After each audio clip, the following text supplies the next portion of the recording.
Worrying is so primal in the way that it fulfills a deep need within us to feel as though we've conquered.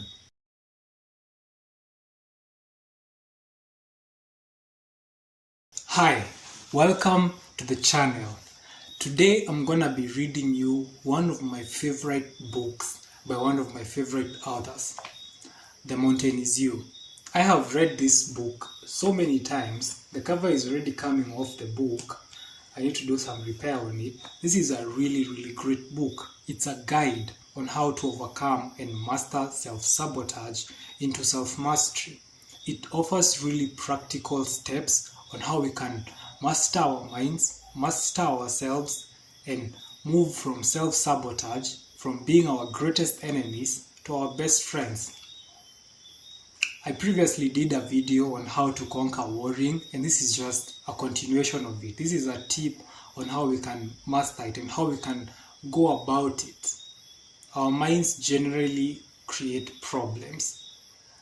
What I'm going to be sharing is a tip, a strategy on how to go about it, on how to see it. This is chapter 4. Chapter 4 is emotional intelligence. And what I'm going to be reading, the subtopic in the chapter is called Worrying is the Weakest Defense System. You probably knew that, but here is a strategy. Rumination is the birthplace of creativity. They are controlled by the same part of the brain. That's the neurological reason there is a stereotype about depressed creatives. Any artist will tell you that the toughest times in their lives inspired the most groundbreaking work. What they won't tell you, though, is that crisis is not necessary to function. Well, of course it's not, you're thinking. Crisis is the worst case scenario. And yet, how many of us place our lives in a state of panic over fear of that least likely scenario coming true? How many of us, in an effort to shield ourselves from panic, actually create a crisis out of our fear of each day? We are not just masochists. We are widely intelligent and consciously functioning beings. Our brains understand something. If we imagine our worst fears, we can prepare for them. If we mull them over again and again, we can feel protected in a way. If we are ready for the storm, it can't hurt us. Except it can.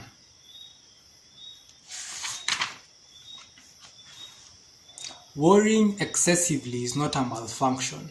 You're not lesser character because you can't just stop and enjoy life. Worrying is a subconscious defense mechanism. It's what we do when we care about something so much we are equally terrified that it could hurt us. So we prepare to fight for it. What is the exact opposite of your fear? That's what you want. That's what you want so much that you'd go to the ends of your sanity to defend it. There's nothing wrong with you for thinking this way, but there is also nothing wrong with you for being ready to move in a new direction. The reality is that worrying does not protect us in the way that we think it might. We cannot beat fear to the finish line. Worrying sensitizes us to an infinity of negative possible outcomes. It shifts our mindset to expect, seek out, and create a worst-case scenario. If a crisis were to occur, we'd start panicking because our brains and bodies had been preparing for this epic war for a long time. Had we not premeditated this fear so excessively, we wouldn't be as impacted were they to actually happen. We'd see the situation for what it is and respond accordingly. That's where the nasty cycle forms. Once we worry ourselves sick over something, that is totally delusional and it doesn't happen because, of course, it was never going to, we start to associate worry with safety. See, I thought this through so many times that I avoided it. But that's not what's happening at all. Just telling someone to stop worrying and be present strengthens their impulse to be fearful. Because you are effectively asking them to place their guards down.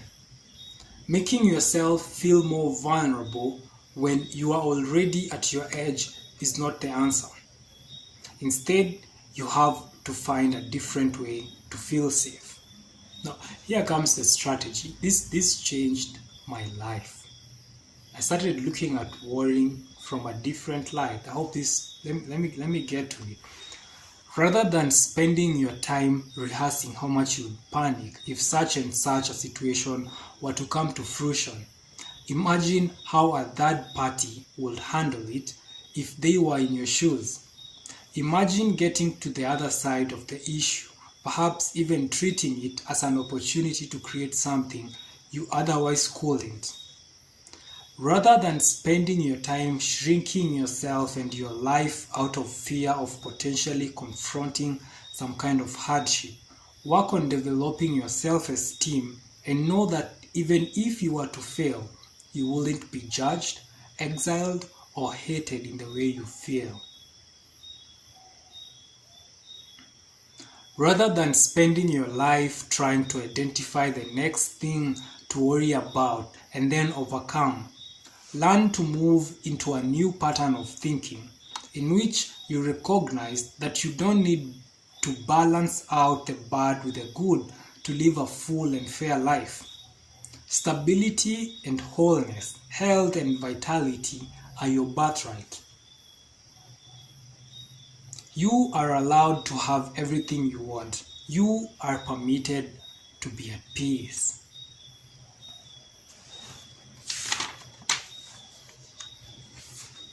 Worrying is so primal in the way that it fulfills a deep need within us to feel as though we've conquered, and thus are protected and saved. Yet at the same time, our discomfort with it is a higher aspect of ourselves informing us that it isn't necessary, and in fact, it's holding us back from the people we want and are meant to be. There's a better way to feed your emotional hunger, and it's not fighting yourself for your own inner peace. Wow. The strategy of seeing your problem and seeing your situation as a third party, getting outside yourself and looking at it from a higher angle and looking at the situation and then handling the situation as a third party, how a third party would handle the situation. That's amazing. That's amazing. Imagine getting to the other side of the issue, perhaps even treating it as an opportunity to create something you otherwise couldn't. In my previous video on the same, we talked about how our minds create trouble when we're not focused on something that's actually real. When you're not focused on a real problem in real life, your mind is going to create problems for it to solve because your mind is anti-fragile. It needs problems. It gets better and better and better with adversity. So once you are tackling the real problem that you are having and not the problem that is in your head, the real problem, so you can try to look at it as a third party. How would a third party handle it if they were in your shoes? And you can see yourself at the end of the problem. You can imagine use your imagination, imagine getting to the other side of the issue, perhaps even treating it as an opportunity to create something you otherwise couldn't. I think that's the main takeaway here. Please watch the previous video on the same. how to conquer worrying, and then this will make much more sense to you. I hope you liked this video. If it resonated with a part inside you, please give the video a thumbs up, share it to somebody who might need it, and if you come across this book anywhere, in your friend's house, in the streets, don't pass this book. This book could change your life drastically. It's a really great book, right? Stay tuned for more amazing content. Don't forget to subscribe. Please subscribe and hit the notification bell. I post a lot on this channel. Bye bye.